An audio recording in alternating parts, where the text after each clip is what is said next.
Hello दोस्तों, स्वागत है आपका आपके अपने यूट्यूब चैनल स्टडी विथ एजे में। इसमें आज की वीडियो में हम देखते हैं अभी आपके स्कूलों में आरबीआई के द्वारा आयोजित वित्तीय साक्षरता प्रश्नोत्तरी परीक्षा का आयोजन हो रहा है और वह परीक्षा आयोजित की जा रही है जिसमें आपको उसमें अच्छे नंबर से आप जब उत्तीर्ण होंगे तो आपको पुरस्कार दिया जाएगा और आपको एक प्रमाण पत्र दिया जाएगा जो आपके लाइफ टाइम बहुत काम आने वाला है। तो इस परीक्षा में बहुत अच्छे से आप परीक्षा देना और अच्छे नंबर से पास हों, यही मेरी शुभकामनाएं हैं आप लोगों के साथ में। तो मैंने इसकी काफ़ी सारी वीडियोस चैनल पे डाला है, तो उन वीडियोस को आप चैनल सब्सक्राइब करके ज़रूर से देखें। और आज ये और भी वीडियो मैं लेकर के आया हूँ, तो इसको भी आप पूरा देखें, अपने दोस्तों तक भी इसे शेयर करें और वीडियो को लाइक करें, चैनल को सब्सक्राइब करें। आइए देखते हैं कैसे प्रश्न आपकी परीक्षा में पूछे जा सकते हैं। तो यहाँ पे प्रश्न है जैसे, भारत में विभिन्न श्रेणी के वाणिज्यिक बैंक हैं, इनमें से कौन वाणिज्यिक बैंक की श्रेणी में नहीं आता। मतलब वाणिज्य बैंक है, धन यानी किसी को कर्ज पे पैसे देते हैं, पैसे जमा करते हैं, लेकिन कौन सा बैंक है एक जो कि वाणिज्य बैंक की श्रेणी में नहीं आता है। तो हम देखते हैं कौन सा बैंक है, तो वस्तु बैंक है ना। कौन सा बैंक है, वस्तु बैंक। निजी बैंक भी पैसे जमा कर सकते हैं, निकाल सकते हैं। राष्ट्रीयकृत बैंक में भी हम निकाल सकते हैं, पैसे जमा कर सकते हैं, यानी धन से संबंधित है। सहकारी बैंक भी धन से संबंधित है, लेकिन वस्तु बैंक जो है ये धन से संबंधित नहीं है, मतलब वाणिज्यिक बैंक की श्रेणी में यह नहीं आता है।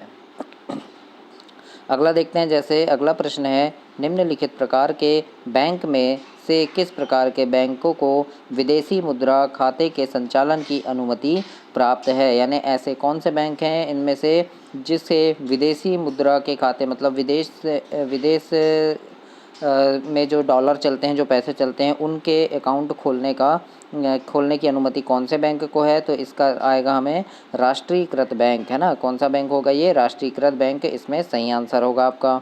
अगला देखते हैं, जैसे निम्नलिखित में से कौन सी एक साधारण बैंक ग्राहक की सामान्य बैंकिंग गतिविधि नहीं मानी जाती है।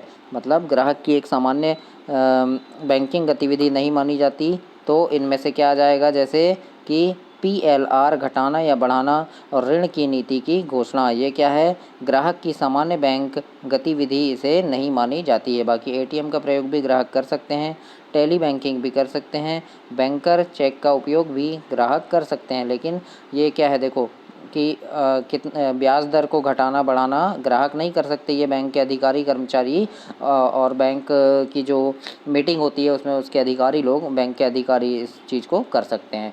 तो इसे यहाँ पूछा गया है। तो इस प्रकार के भी प्रश्न आपसे पूछे जा सकते हैं। तो इन सारे प्रश्नों को काफ़ी अच्छे से आप पढ़िएगा ताकि आप एग्ज़ाम में काफ़ी अच्छे से पास हो सकें। अभी आपका डिस्ट्रिक्ट लेवल का भी एग्ज़ाम होने वाला है, तो उसमें ये प्रश्न पूछे जा सकते हैं, इसलिए इसको काफ़ी अच्छे से आप पढ़िएगा। भारत निम्नलिखित में से किस राष्ट्र समूह का सदस्य है। मतलब भारत किस राष्ट्र समूह का सदस्य है, यह पूछा गया है। तो किसका सदस्य, BRICS, मतलब जिसे क्या कहा जाता है, ब्रिक्स भी कहा जाता है ना, ब्रिक्स भी जिसे कहा जाता है। तो BRICS का सदस्य भारत है, बाकी नाटो का नहीं है ना, OPEC का भी नहीं है, तो किसका है, ब्रिक्स का है, तो याद रखिएगा। अगला प्रश्न है, भारत द्वारा विकसित मिसाइल का नाम निम्नलिखित में से क्या है। मतलब भारत ने कौन सी मिसाइल विकसित की है, ध्रुव की है, विवियन, त्रिशूल या इनमें से कोई नहीं। तो इसका सही आंसर होगा आपका त्रिशूल मिसाइल, है ना। किसने किया है त्रिशूल मिसाइल, भारत ने विकसित की है इसे, तो इस बात को भी आप याद रखिएगा। अगला प्रश्न है आपका, बैंकिंग जगत में प्रयुक्त KYC का पूर्ण रूप क्या है। आपने सुना होगा कि आधार KYC करवा लीजिए, है ना, पैन कार्ड KYC करवा लीजिए, ये सारी चीज़ें आपने सुनी होगी। तो KYC का पूरा नाम भी आपसे पूछ सकता है। तो KYC का पूरा नाम क्या होता है, इसमें नो योर कस्टमर, है ना, मतलब अपने कस्टमर को जानना, है ना, क्या कहलाता है, KYC, नो योर कस्टमर, है ना। तो ये आपका सही आंसर होगा, नो योर कस्टमर KYC। तो इस बात को भी आप याद रखिएगा। बाकी रिजर्व बैंक की स्थापना, रिजर्व बैंक का राष्ट्रीयकरण तो मैंने आपको बताया है, स्थापना कब हुई थी, 1935 में। राष्ट्रीयकरण कब हुआ था, 1949 में। तो इस बात को भी आप ध्यान रखिएगा।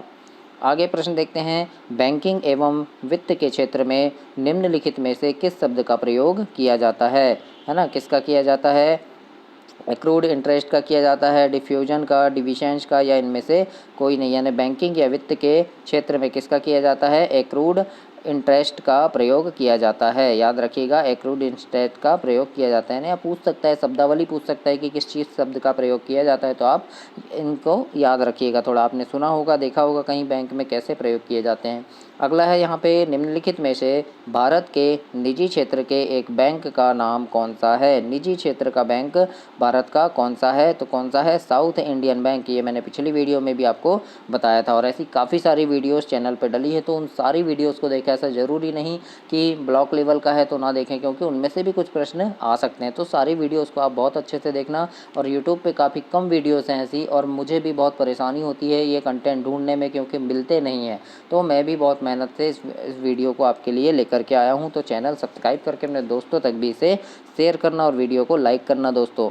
आइए देखते हैं अगला प्रश्न है, जैसे वित्तीय सेवाओं तक पहुँच की कमी को तकनीकी रूप से क्या कहते हैं। वित्तीय सेवाओं तक पहुँच की कमी को तकनीकी रूप से क्या कहते हैं, तो इसे हम कहते हैं वित्तीय वंचन। क्या कहते हैं, वित्तीय वंचन। स्थिरता भी नहीं कहा जाएगा, समावेशन भी नहीं कहा जाएगा और अस्थिरता भी नहीं, क्या कहा जाएगा, इसे वित्तीय वंचन कहा जाएगा। तो इस बात को भी आप याद रखिएगा।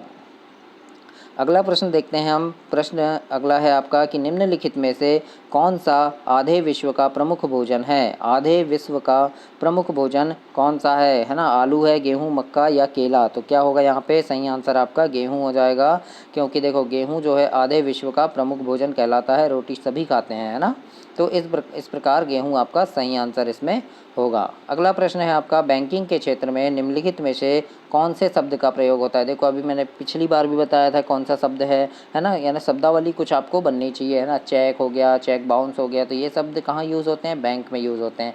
तो बैंकिंग शब्दावली क्या कहलाएगी, यानी ऐसे शब्द जो बैंकिंग में उपयोग होता हो। चेक का उपयोग बैंकिंग में होता है ना। चेक बाउंस का उपयोग बैंकिंग में होता है, केवाईसी का उपयोग बैंकिंग में होता है। तो ऐसे शब्दावली आप थोड़ा ध्यान रखिएगा। तो जैसे देखो यहाँ पे अकाउंट का उपयोग कहाँ होता है, अकाउंट का उपयोग बैंक में होता है ना। एंट्रोपी का नहीं होता, है ना। विस्कोसिटी, प्लाज्मा, तो ये तो सब बायोलॉजी वाले हैं, लेकिन बैंक में कौन सा, अकाउंट का उपयोग बैंक में होता है। तो इस बात को आप ध्यान रखना, ऐसा भी आपसे पूछेगा। अगला प्रश्न है, निम्नलिखित में से जापान की कौन सी मुद्रा करेंसी है। जापान की करेंसी कौन सी है। जैसे भारत का रुपया है, तो जापान में क्या चलता है, येन चलता है। याद रखना, जापान का क्या है, करेंसी क्या है, येन। येन बोलते हैं, इस बात को आप याद रखना, है ना। अमेरिका में जैसे डॉलर चलता है, तो करेंसी के बारे में भी आप ध्यान रखना, ये भी आपसे पूछ सकते हैं। अगला प्रश्न है यहाँ पे, विदेशी मुद्रा संबंधी कार्य किस बैंक का है। यानी विदेशी मुद्रा, अभी मैंने आपको बताया था कि किस बैंक, कौन सा बैंक है जो विदेशी मुद्रा का विवेचन करता है। तो इसमें क्या आ जाएगा आपका, अपतटीय बैंक का, है ना। क्योंकि देखो एसबीआई का भी नहीं होता, व्यापारिक बैंक भी नहीं होता। अपतटीय बैंक जो होते हैं ये विदेशी मुद्रा संबंधी कार्य करते हैं। जैसे विदेश से कोई पैसा आती है, तो उसको पैसा आता है तो उसको कन्वर्ट करते हैं। जैसे भारत में आया तो उसको रुपये में बदलेंगे, है ना, क्योंकि वहाँ तो डॉलर चल रहा है दूसरे देश में, तो वो भारत में चलेगा नहीं, तो उसको रुपयों में कन्वर्ट किया जाता है, बदला जाता है। तो वो कहाँ होता है, अपतटीय बैंक का कार्य है। इस बात को आप याद रखिएगा। अगला प्रश्न है, देश की सरकार एवं केंद्रीय बैंक द्वारा जारी नोट व सिक्के कौन सी मुद्रा होती हैं। ये कौन सी मुद्रा है, वैध मुद्रा है, सन्निकट मुद्रा कहलाएगा, वैधानिक या स्वीकार्य मुद्रा। तो इसको हम देखते हैं, ये कहलाएगा आपका वैध मुद्रा, है ना, यानी लीगल करेंसी कहलाती है ना। देश की सरकार एवं केंद्रीय बैंक द्वारा जारी नोट वैध मुद्रा कहलाएगी आपकी। तो इस बात को याद रखिएगा। अगला प्रश्न है आपका, बॉम्बे स्टॉक एक्सचेंज का विश्व में कौन सा स्थान है। बॉम्बे स्टॉक एक्सचेंज आपने देखा होगा, जहाँ पे लोग पैसा लगाते हैं, है ना। तो वो क्या है आपका, जहाँ पे अपने शेयर लगाते हैं व्यापारी लोग बड़े बड़े। तो उसका विश्व में कौन सा स्थान है, तो विश्व में 11वां स्थान है बॉम्बे स्टॉक एक्सचेंज का। इस बात को याद रखिएगा, 11वां स्थान है बॉम्बे स्टॉक एक्सचेंज का। तो ये थे आपके कुछ प्रश्न। इसके बाद और भी काफ़ी वीडियोस मैं चैनल पे डाल रहा हूँ, लेकर के आऊँगा। तो उन वीडियोस को भी आप ज़रूर से देखें, ताकि आपको काफ़ी सारे प्रश्न इसमें से क्लियर हो सके। और चैनल सब्सक्राइब करें, अपने दोस्तों तक शेयर करें। इसके बाद भी अभी काफ़ी वीडियोज़ मैं लेकर के आऊँगा जो आपके ज़िला लेवल से संबंधित होगी। धन्यवाद।